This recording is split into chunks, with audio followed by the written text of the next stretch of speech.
For advertisement, call 8125893028. Our Gmail maxtvtelugu@gmail.com. Hi hello namaste welcome to Max TV. ఈ రోజు మనతో పాటు ఉన్నారు ఫిడికాస్ homeopathy CEO and chief doctor Bharadwaj గారు. మరి సార్ తో మాట్లాడి మరికొన్ని విషయాలు తెలుసుకుందాం. నమస్తే సార్. నమస్తే అండి. ఎలా ఉన్నారు సార్? నేను బాగున్నానండి. సార్ ఫస్ట్లీ ఈ రోజు మనం మాట్లాడబోయే టాపిక్ బార్తోలిన్ సిస్ట్. రైట్. అసలు బార్తోలిన్ సిస్ట్ అంటే ఏంటి? ఆ డిసీజ్ వచ్చే ముందు ఎటువంటి సైన్స్ అండ్ సిమ్టమ్స్ ఉంటాయి సార్? సో బార్తోలిన్ సిస్ట్ అనేది ఒక ఫిమేల్ డిసీజ్ అండి, ఆడవాళ్ళలో వస్తుంది. బేసిక్గా ఏమవుతుందంటే ఫిమేల్ యొక్క వజైనల్ ఏరియాలో సో వజైనా ఉంటుంది కదా, వజైనాకు రెండు పక్కల రెండు చిన్న గ్లాండ్స్ ఉంటాయి అన్నమాట. గ్లాండ్స్ అంటే మనకు సెక్రేట్ చేసే మ్యూకస్ సెక్రేట్ చేసే గ్లాండ్స్ ఉంటాయి అన్నమాట. మనకు పీనట్ సైజ్ ఉంటాయి. సో మనకు శనగ విత్తనం ఎంత ఉంటుందో ఆ సైజ్ రెండు గ్లాండ్స్ ఉంటాయి. రైట్ సైడ్ ఉంటుంది, లెఫ్ట్ సైడ్ ఉంటుంది. దాని మెయిన్ పని ఏంటంటే అది కొన్ని సెక్రీషన్స్ మ్యూకస్ సెక్రీట్ చేస్తుంది అనమాట. ఈ మ్యూకస్ సెక్రీట్ చేయడం వల్ల ఏమవుతుందంటే ఫిమేల్ యొక్క వజైనల్ ఏరియా బాగా మాయిస్ట్గా ఉంటుంది. దీనివల్ల చాలా యూజెస్ ఉన్నాయన్నమాట. ఎస్పెషల్లీ అక్కడ ఇన్ఫెక్షన్ కాకుండా కాపాడుతుంది. అదేవిధంగా ఎప్పుడైతే సెక్షువల్ ఇంటర్ కోర్స్ ఉంటుందో ఆ సెక్షువల్ ఇంటర్ కోర్స్లో పెయిన్ రాకుండా ఇది కాపాడుతుంది అనమాట, ఆ లూబ్రికేషన్ వల్ల. సో అంత ఇంపార్టెంట్ ఉంటుంది ఆ గ్లాండ్కి. ఒక్కొక్కసారి ఏమవుతుందంటే ఆ గ్లాండ్ ఏదైతే ఆ డక్ట్ ఉంటుందో గ్లాండ్లోంచి చిన్న పైప్ లాగా ఉంటుందో ఆ హోల్ మూసుకొని పోతుంది అనమాట. మూసుకొని పోయినప్పుడు ఏమవుతుందంటే ఆ సెక్రీషన్స్ అన్నీ లోపలే అక్యూములేట్ అయిపోయి బాగా పెయిన్ఫుల్గా తయారవుతాయి. ఇనిషియల్గా బాగా గట్టిగా తయారవుతుంది అనమాట. గట్టిగా అయినప్పుడు దాన్ని బార్తోలిన్ సిస్ట్ అంటాం అనమాట. అదే ఇన్ఫెక్ట్ అయింది అనుకోండి, పెయిన్ వస్తుంది, స్వెల్లింగ్ వస్తుంది, రెడ్నెస్ వస్తుంది. ఎస్పెషల్లీ ఉమెన్ ఏంటంటే కూర్చోలేరు, పడుకోలేరు. సో నడిచినా పెయిన్ వస్తుంది, కూర్చున్నా పెయిన్ వస్తుంది, చాలా సివియర్గా పెయిన్ ఉంటుందంట.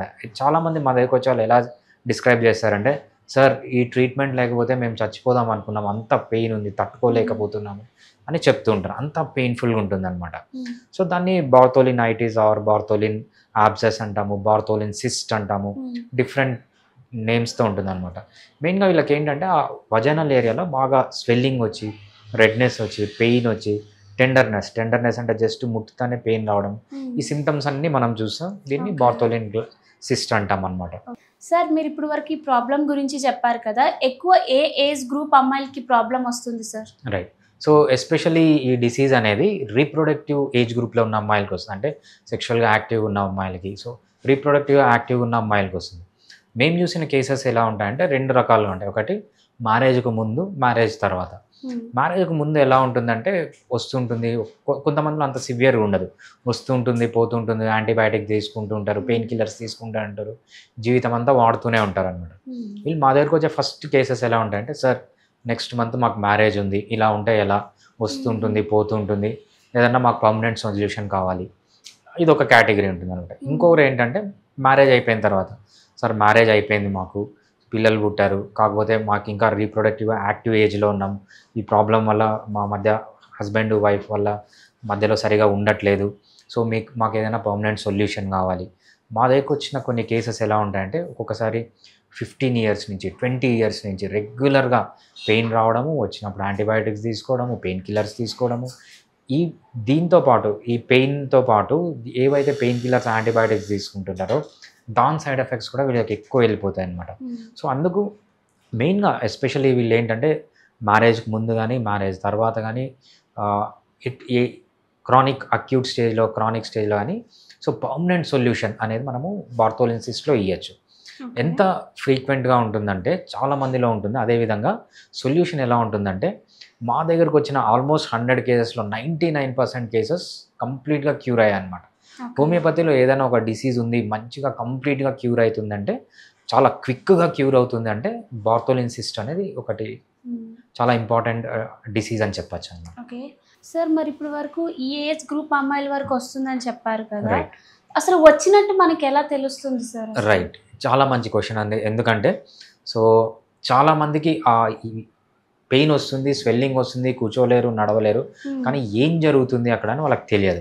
సో ఎప్పుడైతే గ్లాండ్ ఇన్ఫెక్ట్ అవుతుందో ఫస్ట్ స్టేజ్లో ఆ హోల్ ఎప్పుడైతే మూసుకొని పోతుందో అప్పుడు ఏమవుతుందంటే సెక్రీషన్స్ అన్నీ లోపల అక్యూములేట్ అవుతాయి, లోపలనే ఉండిపోతాయి. లోపలనే ఉండిపోయినప్పుడు ఇనీషియల్గా పెయిన్ ఉండదు, జస్ట్ స్వెల్లింగ్ లాగా వస్తుంది, థిక్గా అయిపోతుంది, గట్టిగా అయిపోతుంది, జస్ట్ వజైనా పక్కన. మేజర్గా లెబియా మేజోరా అంటారు కదా. సో వర్టికల్ లిప్స్ తీసుకున్నాడు, పెద్ద వర్టికల్ లిప్స్ బాగా స్వెల్ అవుతుంది అనమాట. అది ఇనిషియల్ స్టేజ్, పెయిన్ ఉండదు.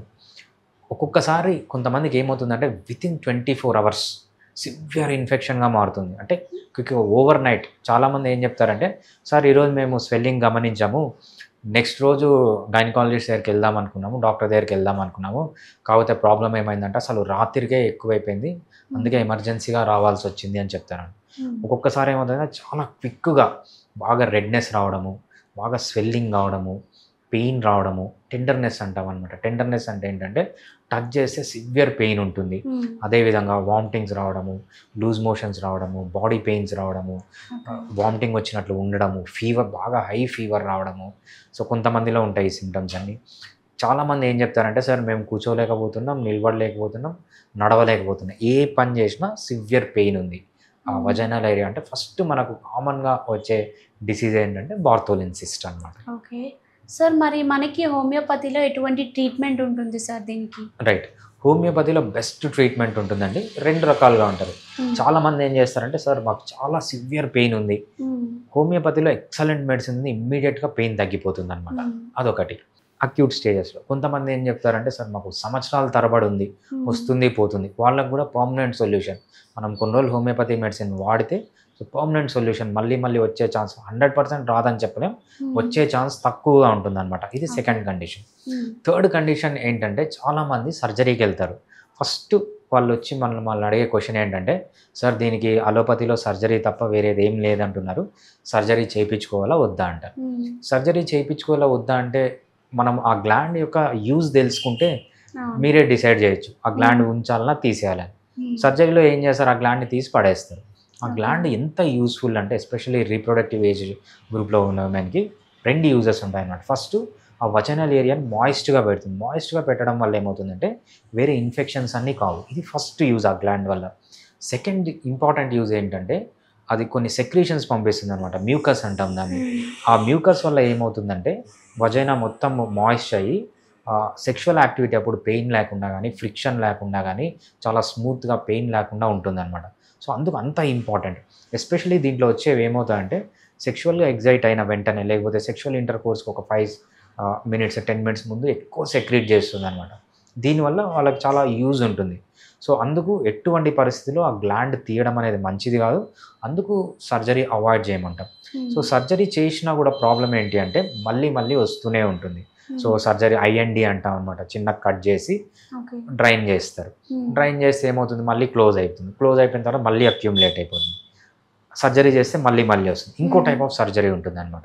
ఇంకో టైప్స్ ఆఫ్ సర్జరీలో ఏం చేస్తారంటే, దాన్ని కంప్లీట్గా ఓపెన్ చేసి వెనక్కి తిప్పి కుట్టేస్తారు.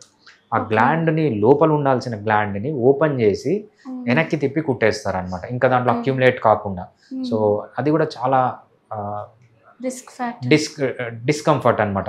కంపల్సరీ ప్యాడ్స్ వాడడము, దాంట్లోంచి సెక్రీషన్స్ వస్తుంటాయి, కంటిన్యూస్గా ప్యాడ్స్ వాడడము, సో ఇన్ఫెక్షన్స్ రావడం చాలా డిస్కంఫర్ట్గా ఉంటుందన్నమాట. సో అందుకే ఏం చెప్తామంటే, మంచి సొల్యూషన్ హోమియోపతిలో మీకు ఉన్నప్పుడు, సో మీరు సర్జరీ వరకు వెళ్ళాల్సిన అవసరమే లేదు. మేము ఆల్మోస్ట్ ఒక 1000 కేసెస్ దాకా ట్రీట్ చేసాం. ఇంతవరకు ఒక్కరు కూడా సర్జరీకి పోవాల్సిన అవసరమే రాలేదన్నమాట. సార్, మరి ప్రాబ్లం రాకుండా ఉండడానికి ఎటువంటి ప్రికాషన్స్ తీసుకోవాలి సార్? సో ఈ ప్రాబ్లం రాకుండా ఉండాలంటే కొన్ని ప్రికాషన్స్ ఉంటాయండి. దాంతోపాటు మీరు ఎన్ని ప్రికాషన్స్ తీసుకున్నా ఒక్కొక్కసారి వస్తుంది. సో మెయిన్గా ఏంటంటే, ఎప్పుడు వజైనల్ ఏరియాని క్లీన్గా పెట్టుకోవాలి. సో డూషింగ్ అంటారనమాట. డూషింగ్ అంటే వజైనాలని కంటిన్యూస్గా క్లీన్ చేస్తూనే, పొద్దున మధ్యాహ్నం రాత్రి అట్లా క్లీన్ చేస్తూ ఉంటారు. అలా చేయకూడదు అనమాట, రోజుకి ఒక్కసారి క్లీన్ చేసుకుంటే సరిపోతుంది. అదేవిధంగా ఇంకో రిస్క్ ఫ్యాక్టర్ ఏంటంటే టైట్ క్లాత్స్ వేసుకోవడం. ఎప్పుడైతే మీరు టైట్ క్లాత్స్ వేసుకుంటారో అప్పుడు ఆ హోల్ అనేది మూసుకొని పోయి అక్కడ కూడా సెక్రీషన్స్ అక్యుములేట్ అవుతాయి. ఇంకోటి ఎక్కువ డస్ట్ కావడం. ఈ డస్ట్ వల్ల ఏమవుతుందంటే ఆ హోల్ క్లోజ్ అయిపోయి లోపల సెక్రీషన్స్ నీట్గా పెట్టుకోవడం. అదేవిధంగా సెక్షువల్ ఇంటర్కోర్స్కి ముందు, సెక్షువల్ ఇంటర్కోర్స్ తర్వాత 2 టైంలో వజైనాన్ని బాగా నీట్గా పెట్టుకోవడం. సో యూరినేట్ చేసేటప్పుడు కూడా చాలా జాగ్రత్తగా చేయడము.